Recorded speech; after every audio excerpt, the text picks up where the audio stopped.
Hari ini, kalau kita masih hidup itu semua karena anugerah Tuhan. Setelah berapa lama kita mendengar kabar yang mencekam tentang penyakit dan kematian. Gelombang demi gelombang mencekam menggetarkan sukma. Penyakit merajalela memisahkan manusia dengan sesama. Anak dan orang tua, tetangga bahkan datang ke gereja dengan penuh curiga. Hari ini kalau kita masih hidup itu semua Tuhan punya rencana. Kalau kita masih bisa bernafas dengan leluasa, pasti ada rencana dari sorga. Kita hidup untuk apa? Kita hidup untuk siapa? Ketika kita renungkan kalau segala daya sepertinya sirna, ditelan kabar berita yang malang melintang di seluruh jagat raya. Cerita sembang membahana di alur cerita. Hidup. Di dalam Dia kita hidup. Kita bergerak dan kita ada. Dalam Dia, saya akan terus berkarya. Adalah baik kalau saya hidup dan bisa terus mengisinya dengan penuh makna. Saya tidak akan melewatkan satu hari pun tanpa bersyukur di hadapan Pencipta. Apa rencana Tuhan untuk saya di fajar yang merekah? Tangan ini harus diulurkan untuk siapa? Hati ditunjukkan untuk melayani siapa? Daya, upaya, karya, tenaga, usaha akan aku lakukan segera. Karena kita tidak tahu hari ini hidup, besok ada apa. Selama masih ada udara di dada, selama kaki bisa melangkah, hidup ini untuk Dia. Dan mati adalah kembali pada Bapa. Saya tidak diperbudak oleh putus asa. Saya tidak tunduk pada nistapa. Saya tidak menyerah pada berita malapetaka. Karena saya ada di dalam kuasa kebangkitannya. Saya terproteksi oleh darahnya. Saya sembuh oleh bilurnya. Saya adalah anaknya. Saya adalah muridnya. Saya adalah kekasihnya. Saya adalah bagian dari gerejanya. Alive to do good. Alive to connect with God. Alive to make disciples. It is good to be alive. I am blessed. I am redeemed. I am alive to bless others. I am grateful to be alive.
Welcome home.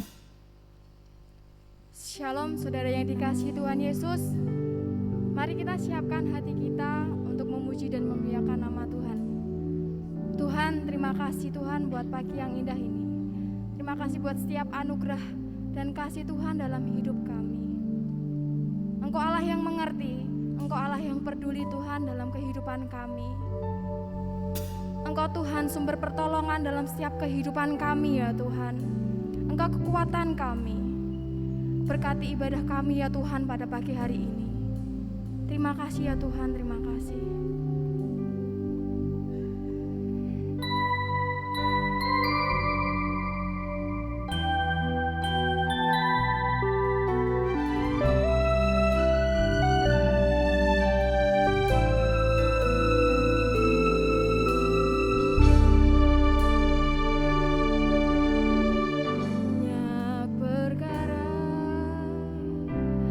Yang tak dapat ku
setiap kehidupan kami. Rancangan-Mu sungguh indah buat masa depan kami ya Tuhan. Kami mau lebih lagi untuk menyembah dan memuliakan nama-Mu ya Tuhan. Terima kasih ya Tuhan, terima kasih. Kami undang jemaat untuk bangkit berdiri.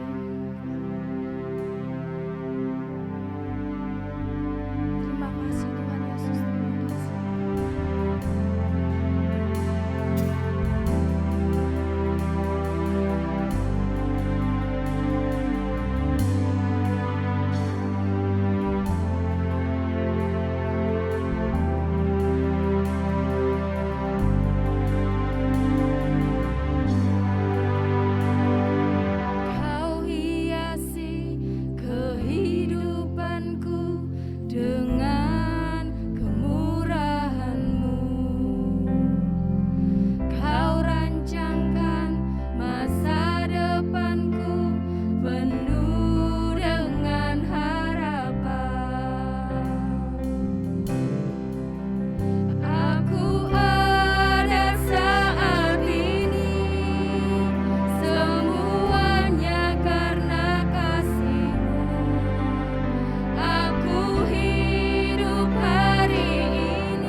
teramat baik bagiku.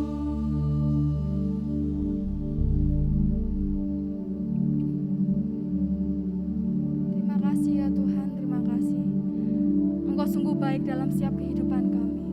Sebentar lagi kami akan mendengarkan firman-Mu ya Tuhan. Jadikan firman itu rema dalam setiap kehidupan kami. Terima kasih ya Tuhan, terima kasih.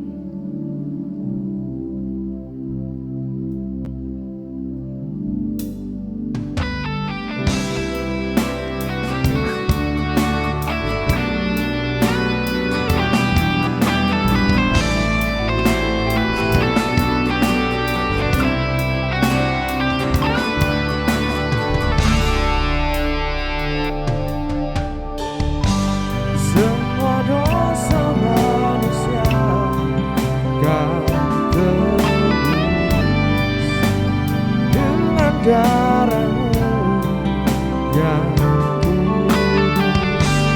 Janji-Mu tak pernah ingkar untuk yang selalu berikan kebaikan-Mu.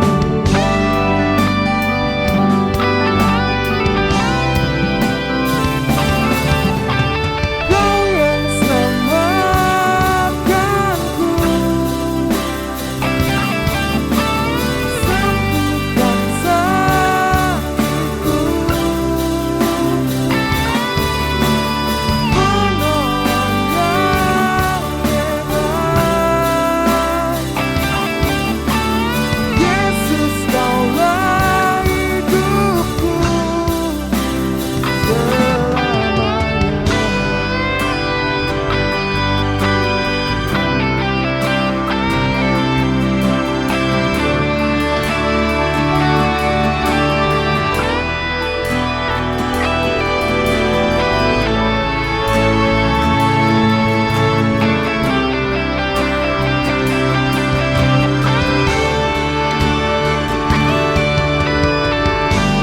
Semua dosa manusia kan tebus dengan darah-Mu yang kudus. Janji-Mu tak pernah ingkar untuk yang selalu berikan kebaikan-Mu.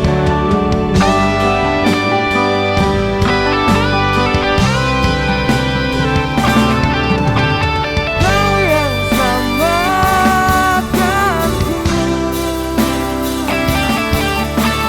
sembuhkan sakitku,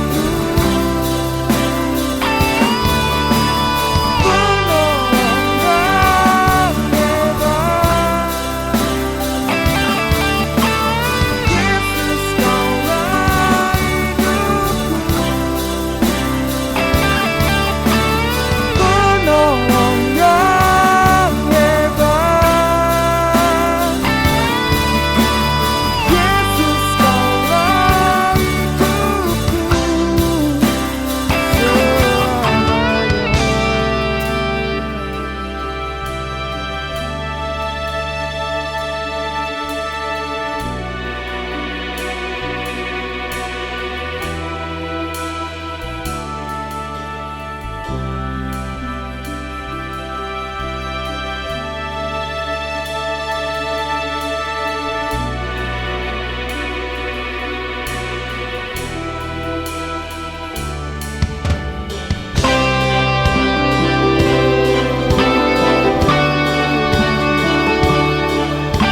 Kau yang selamatkanku, Kau yang sembuhkanku.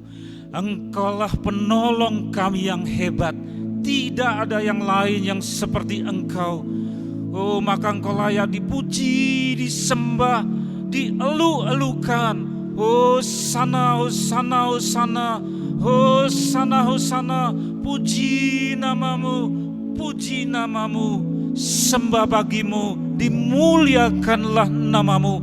Inilah Tuhan untuk kesekian kalinya seluruh jemaat-Mu yang Engkau selamatkan, yang Engkau sembuhkan, Engkau yang menjadi penolong bagi kami. Maka kami rindu untuk memuji-muji Engkau, karena tanpa Engkau kami binasa, tanpa Engkau kami tidak berharga, tanpa Engkau Tuhan kami semua sampah. Tetapi Engkau mengasihi kami begitu rupa. Itulah mujizat yang paling besar di muka bumi ini. Engkau layak dipuji. Glory bagimu, glory bagimu, glory bagimu. Kudus, kudus, kudus, kudus. Oh, nyatakan surat cintamu kepada kami untuk kesekian kalinya Tuhan di minggu yang suci ini, sehingga hati kami menjadi hangat, hati kami jadi tentram, dan damai sejahtera itu memenuhi seluruh ruangan hati kami ketika Engkau melawat kami melalui firman-Mu yang lebih daripada sekedar titik koma dan kalimat, tetapi itu pribadi-Mu sendiri yang hidup. Kami mau taruh hormat kepada firman-Mu yang sebentar akan disampaikan. Pakai mulut lidah hamba-Mu Tuhan untuk hanya dengan benar menyampaikan isi hati-Mu. Di dalam nama Tuhan Yesus kami sambut kebenaran firman-Mu. Haleluya. Semua percaya berkata bersama amin. Silakan duduk. Selamat pagi. Shalom saudara-saudara. Terpujilah nama Tuhan. 2 tahun yang lalu anak-anak Tuhan sudah dikaruniai dan diutus oleh Roh Kudus untuk menulis lagu, dan puji Tuhan itu menjamah seluruh jemaat yang terbuka hatinya. Dan hari ini juga tadi sudah diperkenalkan pujian yang ketiga adalah yang baru saja ditulis oleh anak-anak Tuhan di tempat ini, yang diutus oleh Roh Kudus. Ya, Kau selamatkanku, Kau sembuhkanku, Kau penolong yang hebat. Ya, nanti minggu yang keberapa lagi dinyanyikan lagi sampai semua bisa. Nanti kalau sudah terkumpul ada lagi nyanyian yang ketiga, keempat, kelima, lalu jadi album puji-pujian dari FJF Porodadi. Ya, tidak semua dikaruniai itu, tapi siapa yang diutus memang harus peka. Oh, saya diutus, tulis, dicoba, dieksperimen, lalu diproduk. Bapa dipermuliakan, puji Tuhan. Ya, saudara. Saudara yang dikasihi oleh Tuhan, satu tema yang kemudian muncul dan menggelegak dan menggumpal untuk kemudian menyembur satu paparan agung. Apa saudara? Tema tentang paparan agung. Ya, ini tema dari firman Tuhan yang kita sebentar mau dengar. Siap saudara, siapkan hati untuk firman ini jangan terluput. Diambil dari 1 Korintus pasal 1 ayat 18, cuma satu ayat tetapi pekat. 1 Korintus pasal yang ke-1 ayat yang ke-18. Siapkan hati saudara, siap kita membaca bersuara bersama-sama sampai saudara mendengar suara saudara sendiri. Siap, 1, 2, 3. Sebab pemberitaan tentang salib memang adalah kebodohan bagi mereka yang akan binasa, tetapi bagi kita yang diselamatkan, pemberitaan itu adalah kekuatan Allah. Sekali lagi, sebab pemberitaan tentang salib memang adalah kebodohan bagi mereka yang akan binasa, tetapi bagi kita yang diselamatkan, pemberitaan itu adalah kekuatan Allah. Yang percaya berkata amin, saudara. Sebab pemberitaan tentang saudara? Salib, stauros di teks Yunani dalam Perjanjian Baru, lalu diterjemahkan menjadi bahasa Indonesia yang menunjuk kepada kayu balok yang menyilang dan mengerikan karena dipakai menjadi alat eksekusi mati, yaitu alat untuk menjatuhkan hukuman mati pada masa Romawi kuno, saudara, di mana penyalipan di situ balok kayu yang menyilang dipakai untuk menempatkan orang hukuman dipaku kedua belah tangannya pada balok kayu yang horizontal, kemudian badan ditempatkan torso atau batangan badan ditempatkan pada bagian yang vertikal, dan di sebelah bawah kedua belah kaki dipaku.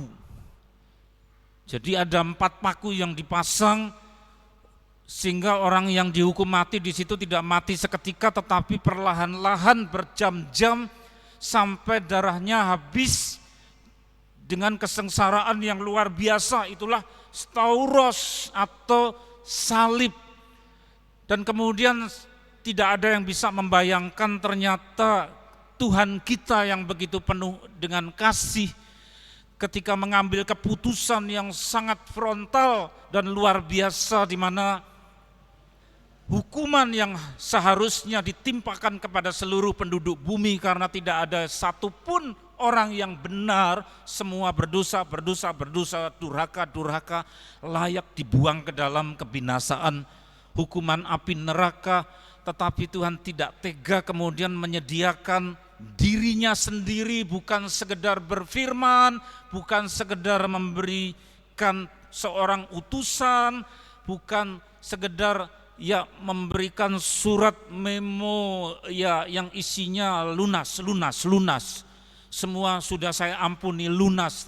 Tidak semurah itu, tetapi Tuhan menentukan keputusannya bahwa pelunasannya bukan sekedar pernyataan, bukan sekedar deklarasi lunas, tetapi harga lunas dari dosa penduduk bumi sangat mahal, yaitu mahalnya seharga nyawa seorang anak Allah.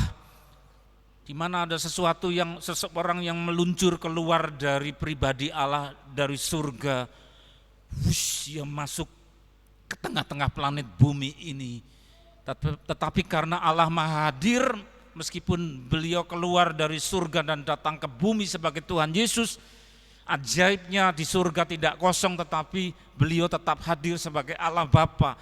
Nah saudara, Tuhan Yesus yang adalah Allah telah mengambil keputusan dirinya sendiri yang menjadi pengganti dari umat manusia ini yang seharusnya dijatuhi dengan hukuman neraka, tetapi neraka itu dibawa ke bumi dalam bentuk penyalipan. Sebelum disalibkan saja sudah mengalami penyiksaan, yaitu disesah, yaitu pencambukan yang sangat sadis, di mana ada alat-alat baik itu ranting berduri ataupun cambuk bercabang yang ada kelereng-kelerengnya dari timah, di mana sasarannya adalah punggung dari narapidana, dan alat-alat berduri itu ketika dicambukkan menancap, tarik, cambukkan lagi menancap ke kulit, tarik. Saudara bisa bayangkan kulit dari punggung sobek semua. Itu saja belum disalibkan.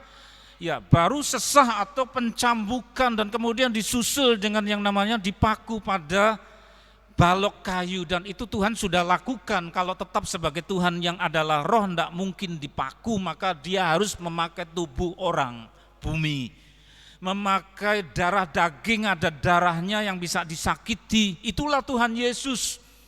Saudara, harganya mahal, amat sangat mahal, di mana untuk bisa buat lunas, saudara, semua dosa kita untuk bisa lunas, caranya adalah laknat, penyiksaan di dalam neraka, harus ada yang menggantikan, dan Tuhan sudah lakukan itu.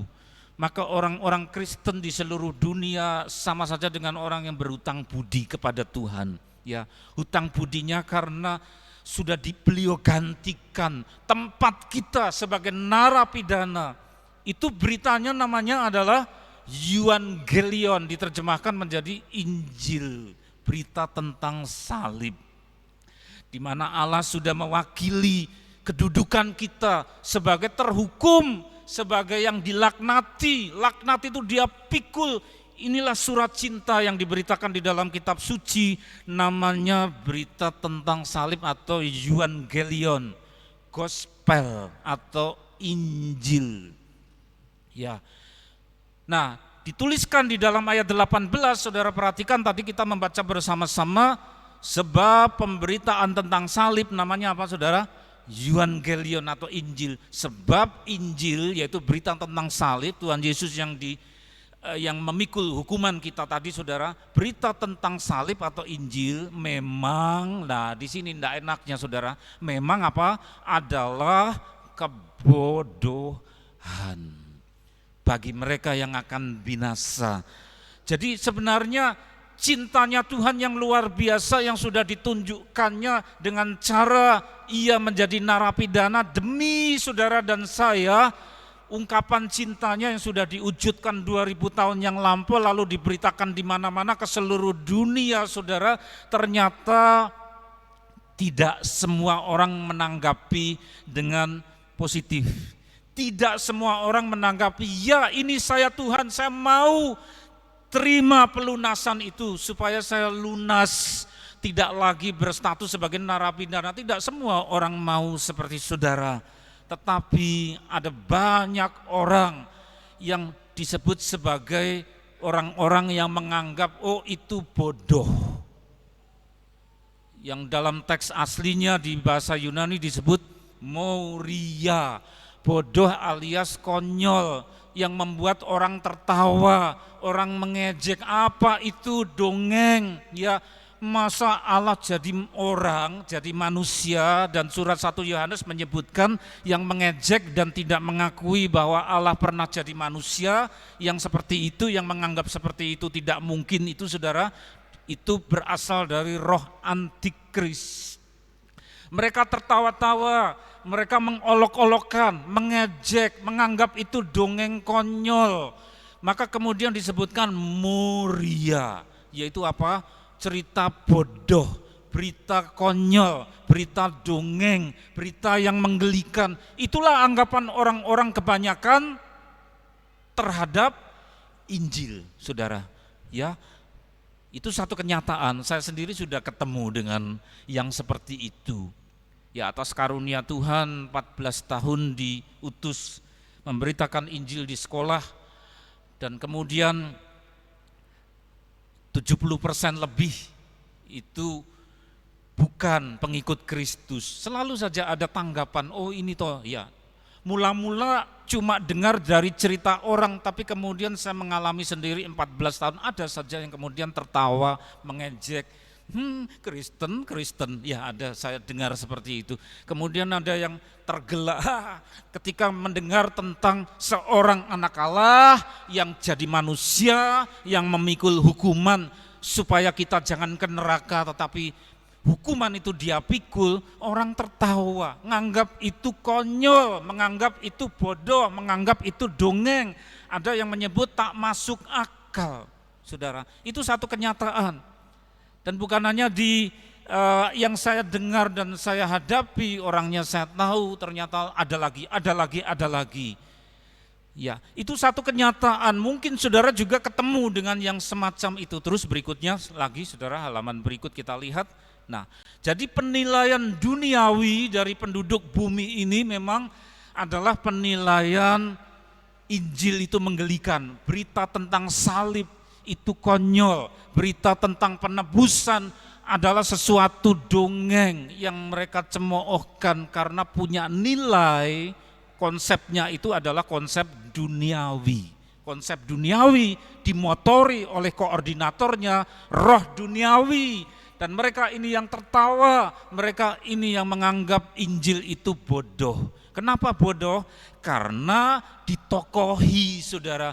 Injil berita tentang satu tokoh yang luar biasa, Tuhan Yesus, dianggap kontra heroisme. Ya, kok enggak heroik?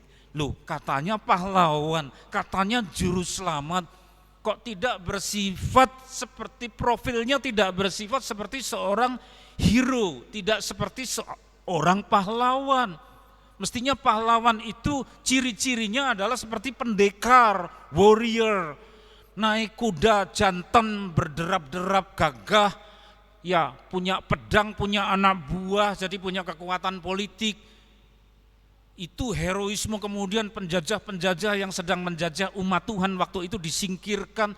Tapi yang satu ini saudara, profilnya sangat jauh dari profil seorang warrior, karena Tuhan Yesus juru selamat kita bukan naik kuda gagah, kuda Arab jantan berderap-derap bawa pedang, tidak.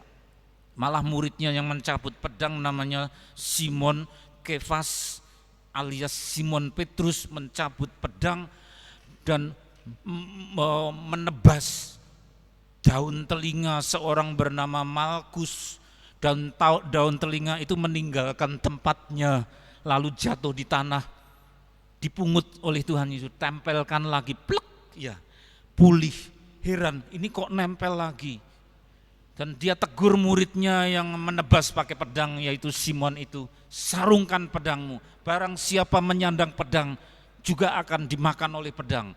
Ya, jadi dia sendiri profilnya seorang yang tidak memakai kekerasan, padahal profil seorang yang heroik, yang mau menyelamatkan. Pengertian dari nilai duniawi adalah harus punya kekuatan militer, pedang aja enggak ada. Ya, salah seorang muridnya, ada seorang dari 12 murid itu ada satu orang gerilyawan, namanya yaitu Simon. Tapi bukan Simon Petrus. Ada yang punya pedang, ya lalu dia keluarkan, ternyata bukan pedang tetapi sebilah sicari. Sicari itu belati yang bentuknya begini loh saudara, karena dia seorang gerilyawan yang anti terhadap penjajahan, dia sering menikam penjajah. Nah, Simon orang Zelot ini yang adalah dia seorang apa saudara? Seorang gerilyawan. Tuhan juga tegur, sudah cukup. Artinya masukkan, tidak usah ditunjukkan, diacung-acungkan saya sebilah sicari, yaitu belati yang melengkung ke atas. Tuhan anti kekerasan, profilnya tidak seperti warrior, tidak seperti pendekar. Ya. Dan dia tidak punya tentara. Pemberitaan tentang salib dianggap oleh orang dunia sebagai berita kebodohan. Kita lihat halaman yang berikut saudara, ya. Menolak dinobatkan sebagai raja di Yerusalem. Beberapa kali dia kalau sembuhkan orang dengan mujizat, terus orang yang disembuhkan pakai mujizat seringkali dipesan, kamu jangan cerita-cerita ya kemana-mana kalau saya sembuhkan kamu. Sembuhkan orang lain lagi, dia pesan lagi, jangan cerita-cerita ya. Tapi tidak bisa saudara, pasti cerita kemana-mana, bocor. Kenapa dia sering pesan begitu? Karena orang-orang ingin Tuhan Yesus itu diangkat jadi raja duniawi di Yerusalem dan beliau menolak. Bagaimana menjadi juru selamat? Pengertian orang waktu itu umat Tuhan di dalam penjajahan, di bawah kekuasaan penjajah orang Eropa, orang Romawi saudara, mereka ingin merdeka. Tapi juru selamat yang mereka tunggu-tunggu ini pedang tidak punya, dinobatkan jadi raja tidak mau, memberi diri untuk dihukum mati malahan tidak melawan, malah muridnya yang membela dan menebas telinga sampai lepas, copot telinga, malah dia sembuhkan. Lu musuh kok disembuhkan? Orang itu namanya Malkus, pasti sungkan saudara. Aku mau menangkap kok malah saya yang disembuhkan. Pasti pekewo, salah tingkah orang ini. Ya, saudara, dia malah menyerahkan diri untuk dihukum mati di bawah penjajah Romawi. Terus bahkan di atas kayu salib, ketika orang-orang mengejek dia, ayo turun kamu dari salib. Orang lain kau selamatkan, kok dirimu sendiri tidak bisa engkau selamatkan, tuh bagaimana? Ayo turun. Itu ejekan dari orang-orang di bawah. Tapi Tuhan Yesus bagaimana? Bapa, ampuni mereka sebab mereka tidak tahu apa yang mereka perbuat. Jadi yang diejek itu malah didoakan, dimintakan ampun. Berbeda sekali dengan profil seorang warrior, seorang pendekar, Gimana caranya menyelamatkan kalau modelnya begitu? Karena dunia menganggap ini orang lembek, ya, orang yang lemah, memintakan pengampunan untuk musuh. Sebelum disalibkan memintakan pengampunan, dia sudah mengajar murid-muridnya, ya, doakan, mintakan berkat untuk orang yang berbuat jahat kepada kamu. Loh, orang yang jahat sama kita malah disuruh minta berkat untuk orang yang menjahati kita. Itu pengajaran Tuhan Yesus. Dan dunia tidak bisa menerima itu, menganggap bahwa ini konyol, orang kalahan, orang lemah. Jadi dunia punya nilai sendiri, saudara, yaitu gagah perkasa, tidak menyerah, ya, melawan musuh, dan punya senjata, punya kekuatan politik. Tetapi Tuhan Yesus jauh dari profil tersebut. Romawi masih dibiarkan berkuasa, mau naik ke surga saja masih dicegat dengan pertanyaan dan permohonan oleh murid-muridnya. Tuhan, maukah engkau bermurah hati kepada bangsa ini? Artinya apa? Ya, dibebaskan dari penjajahan.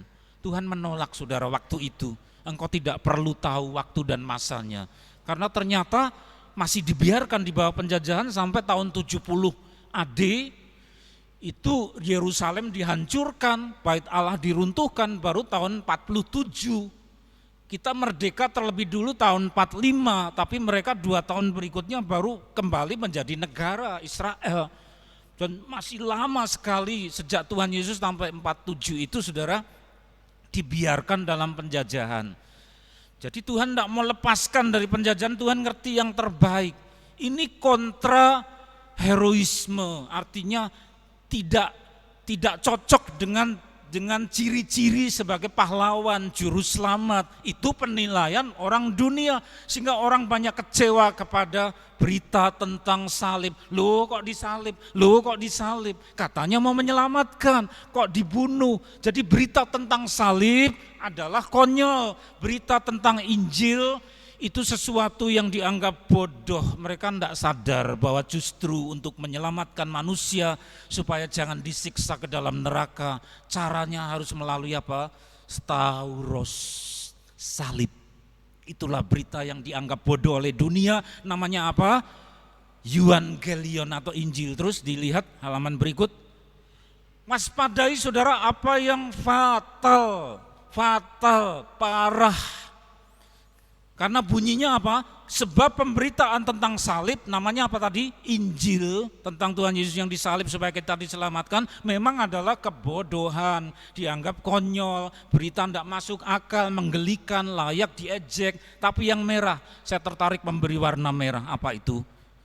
Bodoh, dianggap bodoh, konyol. Bagi siapa? Mereka yang akan binasa. Nah, saudara, orang Kristen banyak seringkali yang mengabaikan binasa. Apa itu binasa? Banyak tidak dipedulikan. Terjemahan dari teks Yunani namanya apoletai.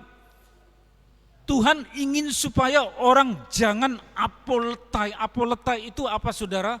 Bukan sekedar kemudian kena penyakit meninggal, kena wabah meninggal. Oh, bukan itu. Karena sesudah meninggal ada kelanjutannya. Kalau bukan ikut Tuhan di dalam kerajaannya, ya binasa. Nah, binasa itu sesudah meninggal, namanya apoletai. Ngeri sekali. Sejak dulu orang bertanya-tanya seperti apa, dan Tuhan Yesus memberi gambaran. Di sana itu ada ulat yang menggerogoti, dan ulatnya tidak mati, apinya tidak padam. Alam roh mengerikan, saudara. Orang meninggal tapi tidak memiliki keselamatan, dosanya masih ada, masuknya kemana arwahnya? Masuk ke dalam apoletai. Seperti apa? Tuhan Yesus hanya menggambarkan sekilas. Di sana ulatnya tidak mati, apinya tidak padam.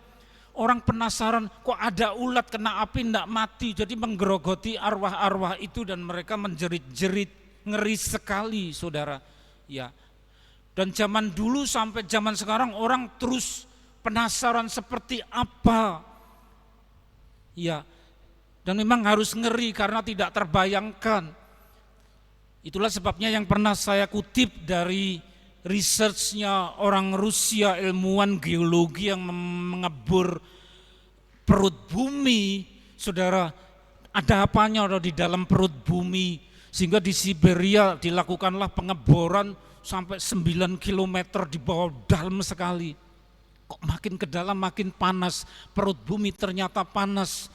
Begitu sudah mentok panas, dalam sekali dimasuki mikrofon anti panas yang diulurkan ke dalam, mikrofon anti panas supaya tidak meleleh. Begitu sampai ke dalam dihubungkan ke alat rekam dan kemudian didengarkan, mereka semua terkejut. Para ilmuwan di Siberia, saya masih kecil waktu itu, sudah lama kejadiannya. Karena rekaman itu menangkap suara seperti jutaan orang yang menjerit-jerit. Dan yang mendengar itu tidak tahan, sudah, kemudian cepat. Ya, instrukturnya, mandornya, tutupi lagi, ditutup, ditimbun dengan mikrofonnya, dengan semua, lalu di atasnya dipantek, dimeterai, disil supaya orang jangan buka lagi. Terlalu mengerikan. Itu baru bunyi yang dari jauh di dalam perut bumi ada apa? Suara, ya teriakan. Itulah saudara yang kemudian para hamba Tuhan ditanya, apa itu? Itulah samar-samar dari kejauhan apoletai. Suara kebinasaan dari roh-roh. Paulus juga menyebut entisges, yaitu di tengah perut bumi.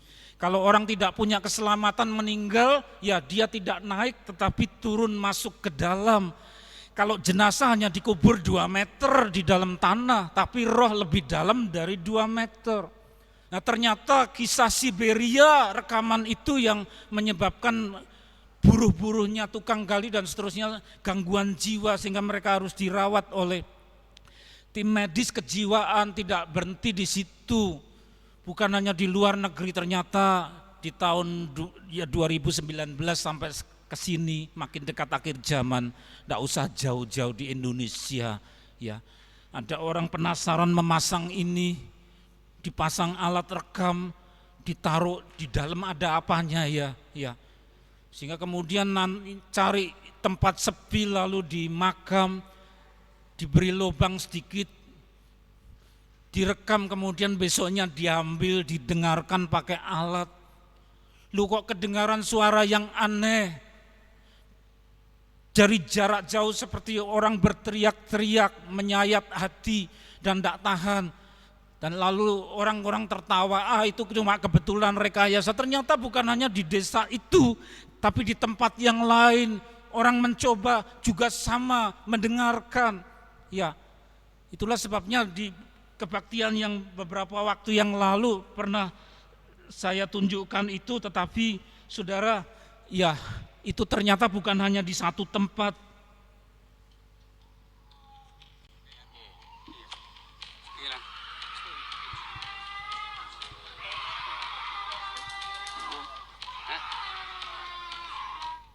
Tidak tahan ya saudara, terlalu menakutkan. Bukan hanya siksaan itu yang dari seberang orang menyebut siksa kubur dan seterusnya, itu benar, tetapi yang lebih parah di mana yang di sana pasti menyadari bahwa aku tidak mungkin lagi keluar, terus saja di situ. Jadi kesadaran bahwa tidak ada solusi, terus di situ, itu menyebabkan frustrasi yang luar biasa. Alkitab menyebut apa saudara? Apoletai, binasa. Maka berkali-kali saya meratap karena dipanggil untuk menjadi pendamping dari saudara-saudara di sini dari gereja Tuhan, meratap berdoa, Tuhan ya jemaat ini jangan ada yang terhilang ya. Itu doa saya yang paling utama untuk saudara-saudara. Tuhan jangan ada yang terhilang, karena terhilang itu kalau tinggalkan Tuhan Yesus, padahal dia satu-satunya jalan. Berita tentang salib itu supaya jangan masuk ke dalam penyiksaan. Jalannya cuma satu, kalau sampai meninggalkan itu apoletai. Begitu mati, rohnya masuk ke dalam tempat penyiksaan, teriak-teriak, tidak ada yang tolong, dan ada kesadaran bahwa aku sudah tidak mungkin lagi keluar dari situ. Tidak ada tamatnya, ngeri saudara ya. Maka kemudian juga ada anak-anak Tuhan yang berdoa dan puasa di berbagai tempat di belahan bumi yang kemudian diajak jalan-jalan oleh Tuhan, dikasih lihat mengenai surga, senang sekali, tapi juga dikasih lihat neraka, tidak tahan. Sudah Tuhan tidak tahan, baru lihat dari jauh tidak tahan, bukan hanya suaranya, bahkan kembali lagi ke tubuhnya ketika sedang berdoa, kok ya hangus keluar asapnya, ternyata ada pengaruhnya dan itu bukan hanya di satu tempat. Binasa adalah hal yang harus orang takuti. Maka doa saya berkali-kali, Tuhan jemaat ini di mana Engkau utus hambamu dan istri untuk dampingi, jangan ada satupun yang binasa. Meskipun saya dengan tangis dan meratap pernah berkunjung dan besuk salah seorang dari saudara dan walaupun pindah Pak, aduh ya kok seperti itu, neraka loh Bu, neraka ya. Jalan keselamatan hanya Tuhan Yesus, kami sudah peringatkan itu saudara, tapi tidak mungkin memaksa orang karena balik kuncinya kepada yang bersangkutan saudara. Tapi berani berkata sudah pindah dalam arti Tuhan Yesus ditinggal. Karena iming-iming setiap hari apa diberi ada, beras diberi apa, itu menjadi iming-iming tinggalkan Tuhan Yesus. Maka saya pernah cerita kepada saudara bertahun-tahun yang lalu, pernah seseorang di Jawa Timur yang diberitakan sakit keras, masuk ke ICU, lalu rumah sakit menyatakan sudah wafat, meninggal. Terus di rumah meja-meja disingkirkan, lalu ditata karpet, pesan peti mati. Tapi kemudian apa saudara, sesudah pesan peti mati, belum datang peti matinya, di rumah sakit terjadi kegemparan karena bapak ini balik lagi, ya balik lagi. Sehingga berita duka yang sampai kepada kami, kepada istri, balik meneh we Mas, ya katanya istri saya. Anak saya bilang, loh kok horor gitu? Enggak, bukan horor. Terus saya masuk kamar sendirian, saya tutup pintu. Tuhan kok ada kejadian begini? Apa maksudmu? Saya berlutut itu dengar jawaban saudara. Supaya dia dengar Injil, kenapa hidup lagi mati suri itu? Supaya dia dengar Injil. Saya kaget. Terus langsung bertanya, Tuhan siapa yang harus bawa Injil ke dia? Langsung jawabannya, kamu yang harus berangkat. Kaget saudara, belum pernah saya ngalami peristiwa itu di kamar. Jadi Tuhan mengutus saya, lalu saya ajak istri, ada satu teman dari gereja ini, terus ada 2 orang hamba Tuhan. Udah mobilku enggak memenuhi syarat, kamu yang setir lalu pinjam mobil yang dia setiri meskipun agak ugal-ugalan, ada godaan di jalan. Main SMS gini, setirnya di sini depan ada truk. Ini pikirannya gimana? Kalau terpaksa main ini kan di depannya gini ya saudara. Ini gini saudara. Jadi di jalan itu sudah iblis menggoda dengan pikiran supaya saya jengkel, marah, supaya Injil berita salib jangan sampai ke bapak tadi.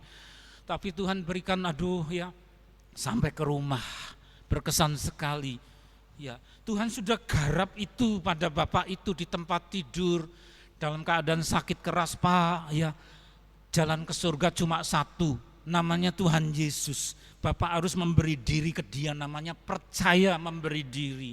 Kalau enggak, orang meninggal masuknya ke tempat penyiksaan, dia bisa jawab saudara, saya enggak mau disiksa di sana. Dia bilang gitu, kaget saya saudara. Betul, disiksa di sana namanya apa? Apolete. Jerit-jerit, menjerit-jerit tidak ada yang menolong di tempat penyiksaan. Dia bilang saya tidak mau disiksa. Lah, makanya dari itu serahkan dirimu, mau ya ke Tuhan Yesus, mau kami baptis di tempat tidur saudara.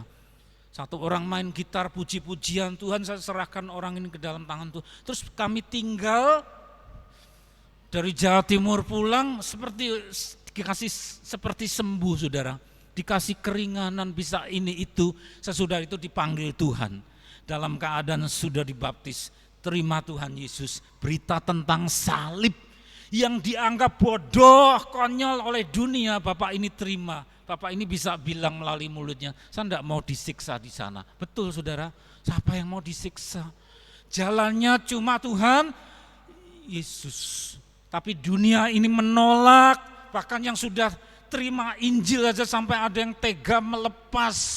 Jangan saudara ya. Maka doa saya untuk saudara-saudara semua, himpunan ini Tuhan jangan ada yang terhilang. Karena Tuhan Yesus sendiri tegaskan tidak ada orang datang kepada Bapa kalau tidak melalui aku. Jadi harus lewat Yesus, tidak ada jalan lain. Kalau keluar lewat dia, tidak lewat dia tapi lewat jalan lain dengan anggapan, oh banyak jalan menuju Roma. Banyak jalan menuju Roma, bisa lewat sini, bisa lewat sana. Kah tujuannya satu toh, surga? Betul enggak saudara? Banyak jalan ke Roma, banyak jalan ke surga lewat ini. Jalannya saja yang beda kan tujuannya sama, betul enggak? Betul, tapi masalahnya apa? Siapa yang bisa sampai ke sana? Siapa yang bisa sampai ke sana melalui banyak jalan itu? Tuhan Yesus sudah katakan apa? Tidak ada orang datang pada Bapa kalau tidak melalui aku. Terus berikut, dihukum tidaknya orang amat ditentukan tanggapannya atas pemberitaan tentang salib. Orang dihukum masuk neraka atau masuk ke dalam Firdaus itu ditentukan oleh dia mau atau tidak. Jadi jangan dikira bahwa oh yang masuk ke neraka cuma yang bawa celurit, jambret HP di terminal, penuh tato lalu nggorok orang, ngerampok orang itu yang ke neraka. Oh bukan hanya itu, orang enggak pernah ngerampok, enggak pernah nyopet, tetapi apa saudara? Tidak mau menanggapi akan berita salib. Maka orang tersebut, kata Tuhan apa? Lalu ia berkata kepada mereka, pergilah ke seluruh dunia, beritakanlah Injil, itu berita tentang salib, kepada segala makhluk manusia ataupun yang bukan manusia. Siapa yang percaya dibaptis diselamatkan, yang percaya lalu diberi meterai baptis. Terus bawahnya apa? Siapa yang tidak percaya akan dihukum. Yang dihukum siapa? Yang tidak percaya. Yang tidak percaya diapakan? Dihukum. Yang dihukum siapa? Yang tidak percaya. Tidak percaya itu tidak mempercayakan diri, tidak memberi diri. Bukan percaya ngandel, tetapi ya percaya itu memberi diri. Yang menolak itu dihukum, masuk ke dalam tempat ngeri tadi. Nah saudara, terus berikut ayat terakhir. Senyum semua, sebab pemberitaan tentang salib memang kebodohan bagi mereka yang akan binasa, bawahnya dibaca bersama-sama. Tetapi bagi kita yang diselamatkan, pemberitaan itu adalah kekuatan Allah. Senyum semua, ya. Pemberitaan tentang salib itu bagi kita yang diselamatkan itu pemberitaan tentang kekuatan Allah. Maksudnya apa kekuatan Allah? Kita lihat, apa itu kekuatan Allah? Ya, kekuatan Allah di mana sesuatu yang mustahil masuk ke surga karena penuh dosa, merah seperti kirmisi, tapi bisa dibuat putih seperti salju. Dosa kita merah seperti kirmisi. Tidak ada orang yang tidak berbuat dosa, semua salah, semua penuh dosa. Mustahil ke surga, tetapi Allah Maha Kuat. Sehingga kemudian orang boleh masuk ke surga, ya. Sesuatu yang mustahil dibikin tidak lagi mustahil. Sesuatu yang tidak mungkin dibuat jadi mungkin. Itulah kekuatan Allah. Yang tidak mungkin dibuat jadi mungkin. Murid-murid pernah ribut saudara. Loh memangnya siapa yang bisa ke surga? Kalau gitu semua orang ke neraka gitu. Kalau katanya lebih mudah seekor unta masuk ke dalam lubang jarum lebih gampang daripada orang kaya masuk ke surga. Muridnya ribut saudara. Kalau gitu semua orang ke neraka gitu Tuhan. Siapa yang diselamatkan? Tuhan Yesus berkata apa? Apa yang tidak mungkin bagi manusia mungkin bagi Allah. Buat kita, buat saudara-saudara, ketidakmungkinan dibuat jadi mungkin masuk ke sana. Jalannya apa? Yesus. Pegang itu saudara, jangan dilepas. Cintai dia saudara. Amin. Cintai dia, oh haleluya, haleluya, haleluya.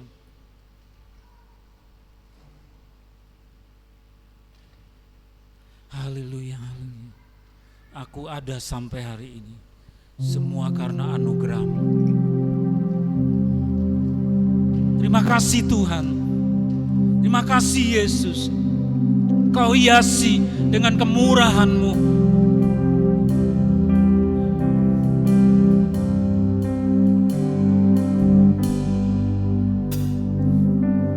Hiasi kehidupanku dengan murahan-Mu.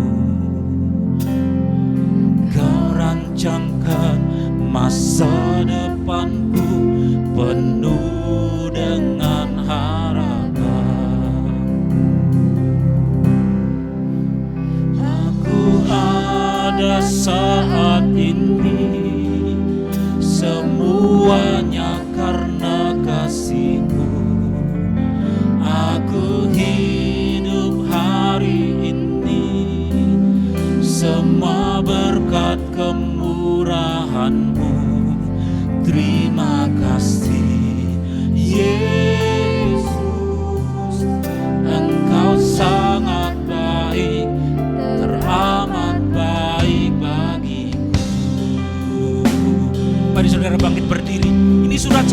bisa buat Tuhan.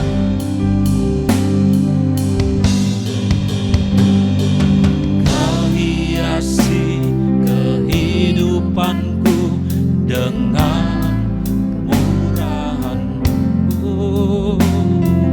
Kau rancangkan masa depanku penuh dengan harapan. Aku ada saat ini, semuanya karena kasih-Mu. Aku hidup hari ini, semua berkat kemurahan-Mu. Terima kasih Yesus, Engkau sangat baik, teramat baik bagiku. Inilah ucapan syukur kami kepadamu Tuhan. Dengan menyanyikan syukur ini, Kau hiasi kehidupanku dengan murahan-Mu. Dengan Kau rancangkan masa depanku penuh dengan harapan. Mari bersama-sama. Aku ada saat ini, semuanya karena kasih. Aku hidup hari ini, semua berkat kemurahan. Terima kasih Yesus, Engkau sangat baik, teramat baik.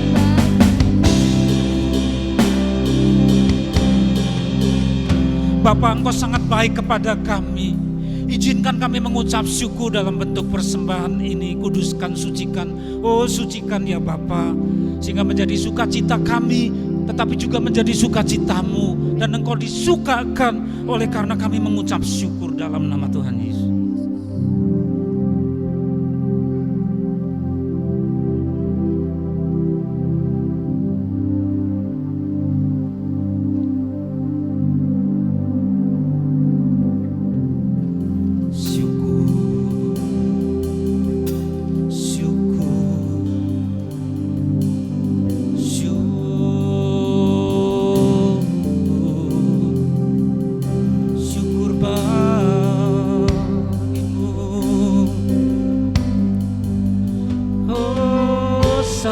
Sana kudus, kudus, kudus, kudus, kudus kasih-Mu, kudus kasih.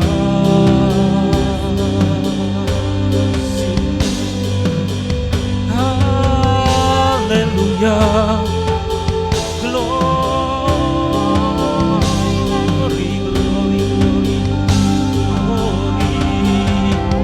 Kudus nama-Mu, kudus kasih-Mu. Terima kasih Bapa, terima kasih. Kasih-Mu tidak bisa dinilai dengan apapun juga. Kami mengangkat kedua belah tangan kami dengan iman, dengan sukacita bahwa Engkau penyelamat kami, Engkau penyembuh kami, juru selamat kami yang hebat. Saudara, terimalah kasih karunia yang dicurahkan di dalam nama Allah Bapa di surga. Kasih karunia penebus yang disalibkan, bangkit, naik ke surga dan memberi Roh Kudus. Pada hari ini sampai Tuhan datang yang kedua kali, bahkan sampai selama-lamanya, dalam nama Tuhan Yesus. Semua yang percaya berkata bersama amin. Sudah sampai berjumpa dalam ibadah minggu depan. Tuhan memberkati. Salam perkasa. Kuasa Tuhan lebih besar, menyertai, tak ada yang mengalahkan Tuhan Yesus. Segalanya